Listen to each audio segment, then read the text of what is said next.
This is Kuya Madam Mark Ambino and welcome po sa kauna-unahan nating episode dito sa ating podcast. Okay, I've invited a lot of people para at least makasama natin and I'm very thankful dahil may isang tumugon sa aking imbitasyon. Wow, lalo naman nun! So there you go, ladies and gents. I'd like to welcome ang isang Diyosa mula sa Navotas City. Hello! I'd like to introduce Cataline. Ayan, hi everyone! I'm Cataline Canayag from Navotas City. Uy, bakla paalala lang, ang podcast po ito, hindi to live selling. Okay? Ay, kala ko binibenta ko yung sarili ko. Hindi, ayan. So, eto na nga, Kat. Kamusta mo na ang buhay-buhay natin? Ayan, okay naman. Nag-enjoy lang ako sa buhay. Hey, pero ang ganda mo ngayon, ha? What's your secret? Bakit parang ang ganda mo? Wait lang, wala akong barya dito. Akala ko anong inaayos mo dyan. Tuta ka. So, kamusta ka nga? Maganda ka naman. Okay naman, yes. Pagising ko, nakaganito na ako. Kaya pala ang ganda mo. Mukha kang ano tawag? Ano? Lata. Mukha kang latang Latina kana. yun, Latina. Latina ba yun? Ayan. I really feel mukha kang latang kanin. Ginawa talagang ano. Okay, so ngayon, for sure, nakikita na sa framing natin ang ating mga produkto. Okay, kasi mahilig ako mag-grocery, Kat. So, sabi ko, kapag nagka-podcast ako, magdi-discover ako ng mga bagong paninda or bagong brands and items ng food sa supermarket. Kasi for the longest time, everyone, alam nyo yan, talagang nasa food industry nagtatrabaho ang lola nyo. Kaya I'm very honored na parang dadalhin dito yung mga bagong brands sa podcast ko. Kasi I want to help these brands na sila rin yung makilala in the market. And eto na nga, natikman ko to, mga bagong produkto na to, and kapag napanood to siguro ng brand manager, no, baka naman, may sponsoran tayo. Paalog naman dyan. Magpaalog naman. Gigigil ako sa'yo. Sinisiro yung setup natin. Okay, so magpapaalog yung brand manager nito. Malay naman natin, di ba? Yes. So I'd like to introduce to everyone, nag-research ako about the Grand Cafe. Ayan. So, di ba, baka YouTube channel talaga. Ayan. Siyempre, gaya-gaya tayo dyan. Ano ba podcast mo? Hindi ka live selling. Sorry. Okay, Grand Cafe. Sino ba si Grand Cafe? Based on my research, this is a local brand. Okay, this is not the typical coffee in the market na talagang a provider siya ng international owner. So basically, manufactured here in the Philippines. Yung may-ari is a Filipino, kaya talagang bagay na suportahan talaga at tangkilikin ng sariling atin. Tama ba yun, Kat? Yes na yes. At syempre, kala mo, ikaw lang nag-research dyan. Nag-research ka ba? Nagkikigil ako sa'yo. Ayan, since syempre, fan ako ng mga local brand. Syempre, ano pang uunahin natin? Yung mga local at yung mga suportahan, yung mga Filipino farmers na mga coffee and syempre yung mga businesswoman na Filipino. Support local talaga dapat tayo dyan. Ang galing mo doon. Proud ako sa'yo. Ayan syempre eto. kung nakikita nila, may 4 different flavors. Yes, may 4 nga siya. Okay, sige, let's start. Meron ditong klasiko. Ito yung klasiko, guys. Ayan. Pakita ko lang sa inyo para at least makita, ma-focus. And then, meron tayong, mamaya isa-isahin natin, no? Meron tayong Supremo. Ito yung Supremo, guys. Ayan. Ano yung the next 2 flavors natin, Bella? Ayan, syempre meron yan pa sweet girl na dulce. Di ba? Ayan, syempre pwede rin to sa mga pa-sweet girl, yung Spanish latte natin. Talagang pa-sweet girl. Yes! Natikman ko na yan. Oo nga, ito na nga, Ka. Thank you, no? Sinamahan mo ako last week para sa supermarket ratsyada natin, Yes. no? Okay, upon tasting all of these flavors, may napansin ako, Supremo is not a typical 3-in-1, ha? Talagang hindi siya typical 3-in-1 kasi, number 1, ang tapang niya. Parang, di ba?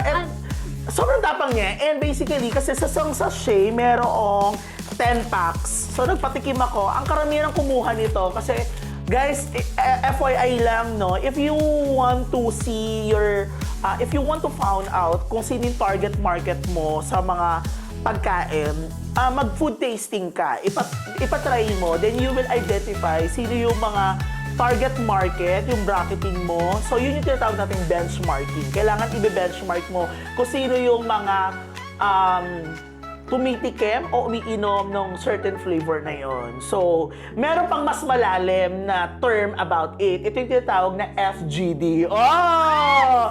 FGD! Napakatalino talaga ba?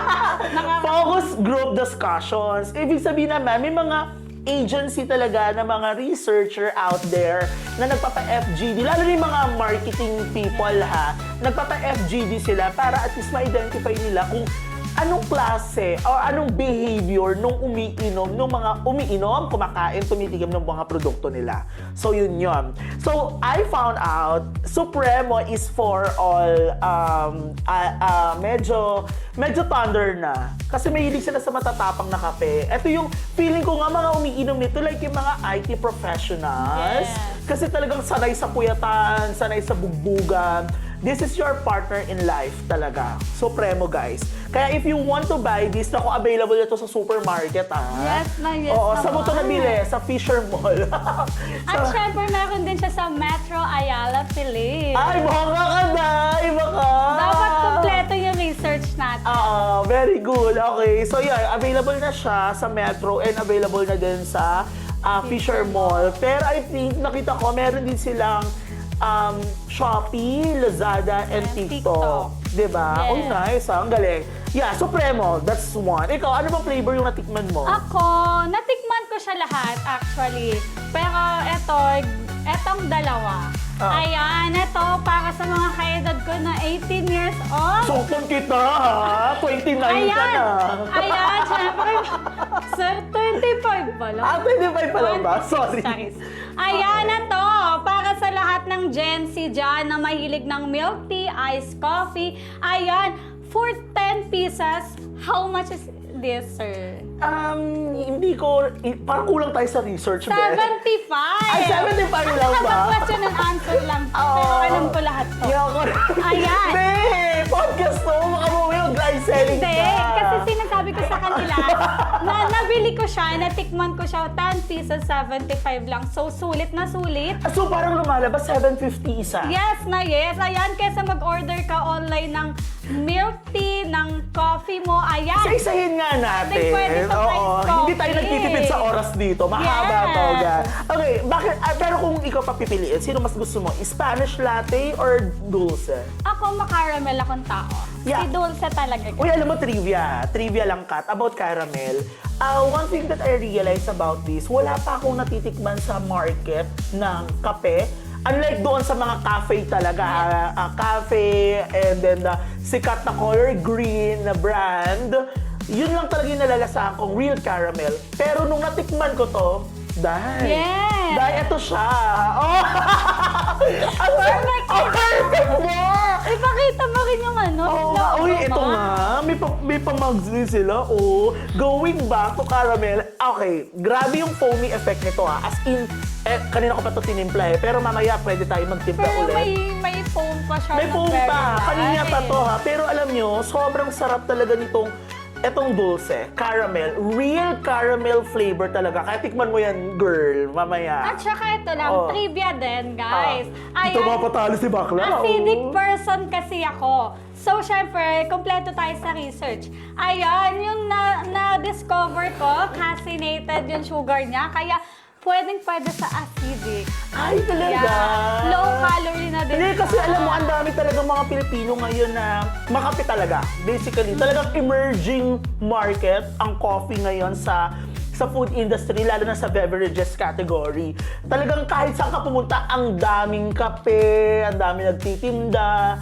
Tapos kahit nga yung mga bikers, tapos yung mga nagbo-motorcycle, punta lang sila sa ganitong area, di ba? Mag-set up ka lang ng small business mo dyan. May kapihan talaga. Kaya iba yung innovation. I really guarantee this Grand Cafe to everyone na talagang nanonood sa atin, no? Kasi iba yung atake ng flavor niya. Talagang parang may Filipino affinity akong nararamdaman. Wow! May Filipino affinity! may pag-ganon, ano ka ba? Ayun, so caramel, and then ito. Okay, gusto ko maging honest. Feedback ko about this brand, about Spanish Latte, kung alam nyo kung ano, kalasa ito nung sikat na Spanish Latte. At ito siya, guys. Kala ko, Ito ikaw yung lang. kailangan. Siyempre, tinitikman ko rin yung iba. Okay, oo. Ayan, tari naman. Okay, pero alam mo, itong Spanish Latte na to, real condensed milk. Yeah. Ang atake niya. Tapos, kaparehas niya talaga yung natitikman ko doon sa sikat na brand ng bilihan ng kape. And, wow, grabe. Spanish Latte is one of the good. Tsaka, alam mo, napansin ko yung packaging niya. Ito pala, hindi natin nabanggit yung manufacturer. Yung manufacturer niya, si CPE Foods. Ayun, may FDA to.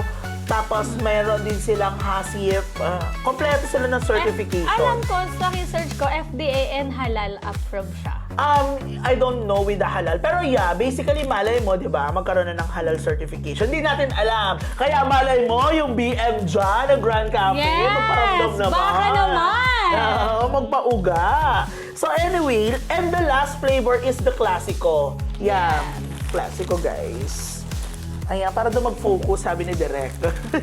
Okay. Ayan. Okay, eto, Classico 3-in-1 siya. Typical 3-in-1 coffee siya. Kat. I don't know bakit kaya, no, talagang pagising natin sa umaga, coffee na talaga yung natin, yung unang tinitimpla, unang kinukuha sa drawer, pagkagising lang, di ba? At- Ikaw ba nagigising ka? Anong unang mong ginagawa? Nag-ilamos. Hilamos agad? Parang ang dugyot nang nagkakape ka agad. Sa bagay, pagbangon kape agad. Pero syempre magkakape, ayan. Eto, Oo. nung natikman ko siya, sabi mo nga, typical na 3-in-1 coffee. Ayan, eto, para sa akin, nung natikman ko siya, tamang-tama siya sa mga tao na ayaw ng sobrang tamis at ayaw ng sobrang tapang. Ayan ang atake ni Classico, everyone. Ayan. Ba't kayo natatawa? May natatawa ako kasi nga, ang atake natin podcast, pero the way you interpret, pero alam mo, thankful ako, Kat, kasi medyo nagkakaroon ng diversity ang mga podcast ngayon. Malay mo, no, ma-discover yung podcast natin Yes. na ang daming nagtasabi dyan na, uy, alam mo, yung bagong podcast ngayon, yung Kuya Madam Mark Albino, meron siyang naging kasamang host. Parang live seller, gano'n. Hindi, ganun kasi. Pero wait lang, saan ka ba nag-live ngayon? Banggitin mo na. Ayan, syempre guys, ipa-plug ko na. Ayan, nagla-live ako sa Leo Philippines at ito ang kanilang social media. Ay, parang. Ayan, syempre mag-follow kayo para di kayo nawala sa mga pa-promo ni Lia. Okay, direct pakikat yun, ha?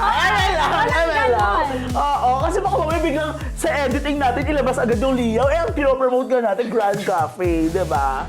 So baka maligaw ang ating audience. ML lang naman. Pero it's a good thing, no? Yeah. Okay, so basically, yun lang naman yung tungkol sa Grand Cafe. Pero Kat, alam mo, pag nakikita ko yung mga social media postings ng Grand Cafe, very Filipino yung vibe and yung the way they communicate na parang, eto, kung gusto mong lumaban sa buhay, eto yung kape na, iyakan na to dahil, nararamdaman ko, hindi na to Ba't promotion. naiiyak? Paiyakan na to. Ba't iiyak? Oo, yung laban sa buhay. Kasi nga, I'm a wonder girl. May ganyan atake. Di ba? Ayun. So, una sa lahat, I'm very thankful and I'm inviting everyone na nanonood sa atin na baka naman dumating yung chance na mag-invite sila. I mean, mag-invite sila na makakilala nila na i-explore din yung mga ganitong startup podcaster like me, na mabigyan ng opportunity na, Kuya Madam, pwede ka ba namin pwede ba namin kami magpadala ng products mo? I-review nyo din, ayusin Wait. nyo. Parang mali ka dyan. Bakit? Parang dapat, Kuya Madam, pwede ba kami magdala ng products namin dyan? I-promote mo kasama si Kati Lai. Ay, ganun. Dapat may kasama si. Oo. Para mas masaya. Diyos ko, kinakabahan ako. Unang episode pa lang to ng podcast ko. Baka biglang mamaya, Kuya Madam by Mark Ambino with Kati Lai. Agad-agad. Nag-merge na. Oo nga, wala pang build-up. Diyos ko, nagkaroon na tayo ng basta Ano? ganon. Isa-search ko muna. Natatawa ako. Well, I really enjoy this one kasi parang nakakapagbigay ako ng bagong learnings, bagong ideas sa mga audience ko. And, grabe Kat ha, when I posted about the podcast na it's about time to engage with this new type of platform. Alam mo ba, ang dami nag-message, ang dami nag-comment. Salamat po sa mga nag-like. Talagang, pati sa Instagram, ang dami. Kasi yung followers ko talaga more on Instagram talaga. And then, nakalimutan ko na yung YouTube ko. Kahit yung pandemic, gusto ko siyang buuin. Pero parang, malungkot ako nung panahon na yon, nung pandemic. Kasi, bakit ano ba nangyayari sa mundo? Ganon ang level ko. Tapos, ngayon, binabuild up ko yung TikTok ko. Ayun, thank you po sa mga nag-follow sa akin sa TikTok, ha. Totoo yun. Talagang nilalagyan ko siya ng content na ngayon, Kat. Kasi, I want to inspire the world. The universe, rather. And the Miss Universe crown. Sorry. Ako, nagigigil ako. Sige, mag-cheer tayo with Grand Cafe. Taray. Nauho ako eh.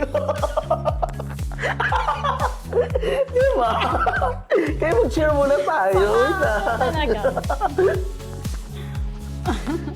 Yeah, sarap niya, no? So, yun. Uy, baka naman ha. So, next, episode natin, si Lia, i-invite ko, yes ha? Yes. Kaya, Diyos ko naman. Oo. Balita ko nga, BFF mo yung BM dun eh. Huy! Totoo ba? O ML lang? Ayan, guys. Ito na, sasabihin ko na, hintayin niyo lang. Oo. Tapos pumunta ka ng opisina. Uy, ma'am, supportahan naman natin yung mga local podcast. Local podcaster! Diba? Diba? Ayan. Okay. Guys, eto lang. Heads up ko lang. May promo ang Grand Cafe sa TikTok, no? Pag bumili sila nito, may free mug. Aray, diba? Bongga! Pero Kat, I don't know ha, kung nasama mo ba sa research mo, kasi Filipino tend love coffee in a twin pack. May ganun ba? Yes, according to my research, everyone, ayan. Ano ba ako lang? Kung may single, may twin pack din sila available for only 140. Seryoso nga yan? Yes, meron yan. Wala yung phone ko May na twin pack sila. Kulang ka na research mo. Parang ako na lang i-invite next time. Uy, nakakahiya. Direct pakat yun ha. ML lang, ML. Meron silang twin pack. Kasi ewan ko. Pero ako, personally, I go for twin pack din. Kasi, alam mo yun, in one sachet, gugupitin mo lang yung gitna. Nakakatipid talaga, no? In fairness, di ba? Pero, yun, among the 4 flavors, guys, trust me, try nyo yung dulce. And Spanish. Spanish Latin. Spanish ba ako? Sabihin nila, sinong Espanyol ang titikman ko? O, di ba? Pag uminom ka neto, sobrang Latina. Ay! Tapos, ito yung mugs nila. Oy, alam mo, kaya ako bumili ng marami online kasi ang ganda ng mugs. Yes. Ayan, iniinuman ko na siya. Unboxing ko Oy, na. naku, yung BM talaga nito, dapat magpaalog, ha? Pag to, walang palog. Meron yan, ma. Pili ko Unboxing naman, ma, natin. magpapaalog ang brand ka. Ayan, sealed na sealed yan. Hindi ko i-online sale, ma. Unboxing lang na. Okay, sige. Kinabahan ako, kaya tinitignan kita. Di ba, bongga? Ang ganda nga. Nakakatawa talaga ito, Day. Ay, oo. Ayan o. Grand Cafe talaga. At, pakita mo yung likod. Ayan. Sige. Now na. Ayan. Okay. Ayun. Ay, pakita mo yung likod, ma. Ay, oo. Meron siyang sukatan. Look, oh. May sukatan. Ang galing ah. Yes. Nakakatuwa naman. Kasi advisable dito sa likod na 200 ml. Ayan, para hindi ka nasasobra, para makuha mo yung tamang timpla. Oh, I like it! Ang galing. Diba? Oo nga. Ay, yeah, 200 ml. Pero puro na siya, in fairness. Kaya pala. Pero hindi. Ako naman kasi pinagkakape din. Talagang... Nag-a-add ka. No, talagang konti lang. Kaya siguro, itry ko nga, pero malasa na eh. There you have it. Talaga namang sobrang punong-puno ng kasiyahan at kulitan ang ating naging first episode ng Taga-Antara. May pa-branding agad, di ba? Maraming salamat po sa Grand Cafe. Yes. Kahit kami bumili nito sa Fisher Mall. Maraming salamat. Yes. I think it's about time to end. Ano talaga, in every beginning, dapat laging may ending, di ba? Para at least aabangan tayo ng ating mga manonood. So, I'd like to request everybody to please, guys, support our Grand Cafe. Ako, natikman ko siya, masarap. This is not the typical coffee in the market. If you will compare this to the existing one, I want you guys to try this, okay? So, Ayan, syempre, ano pang itatry natin? Syempre, support local. And guys, little tipid hacks lang, guys, ha? Oo. Ayan, bago matapos to, syempre, may tipid hacks din tayo. Ayan. Based on my observation, ayan, 10 pieces na to for only 75. Ayan, sobrang tipid na. Pero yung lasa niya, kasing quality rin ng mga mahal na brand dyan. Oo, di ba? Yes. 750 lang, tapos 10 piraso natin. At ang baba ng calories ha. Yun lang yun, guys. Okay? Yeah, maraming salamat everyone. Please always support local. And please, guys, always support Kuya Madam and follow my social media platforms. Maraming salamat po. Bye!